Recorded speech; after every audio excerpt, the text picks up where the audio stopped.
there is enormous potential in Scotland in various key sectors that will both tackle the climate crisis and do a lot to improve the quality of life for people in Scotland. Now, all of these areas will require enormous amounts of labour, enormous amounts of work, and that means job opportunities. So things like upgrading Scotland's homes, things like expanding our renewable energy industry and making sure that the supply chains for those industries stay in Scotland. That's a lot of people building things, supplying things. That's a lot of jobs. So it's the dream scenario, but it is what's going to happen, is that as these industries grow, we will have schemes for helping people transition into them.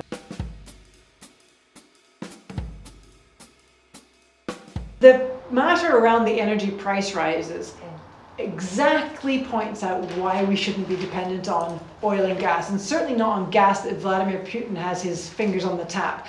The volatility in prices and availability of oil and gas is exactly why we shouldn't be using it. It's a really good example of why Scotland should be producing our own renewable energy. We certainly have the potential to. Unfortunately, because we don't have all the powers, we need to even build our own grid infrastructure or our own install our own export cables for that energy. We are not able to be fully self-sufficient with our energy, with reliable energy that wouldn't have that kind of price spike situation. So the reason we are where we are is because of a lack of the UK government investing in that renewable infrastructure and building that kind of stable base of renewable electricity, and instead having us dependent on foreign gas. So it's an excellent example of why we need to change our energy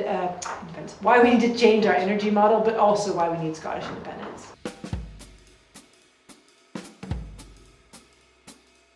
I think a big part of it is even recognizing that it's a problem, because a lot of people imagine sexual harassment as the really kind of gross stuff, people being grabbed, people being raped. People don't imagine it as the kind of microaggressions, the kind of subtle stuff that you and me experience all the time, every day. But if you don't experience it, you're blind to it, so you don't think it happened. In the same way that someone like myself doesn't experience racism, so I don't see it as prevalent as someone who does experience that. So a big part of it is listening to women. Listen to us when we say the police are not making us feel safe. So when the Met this week said, well, what we're going to do after Sarah Rivers, put more police on the street.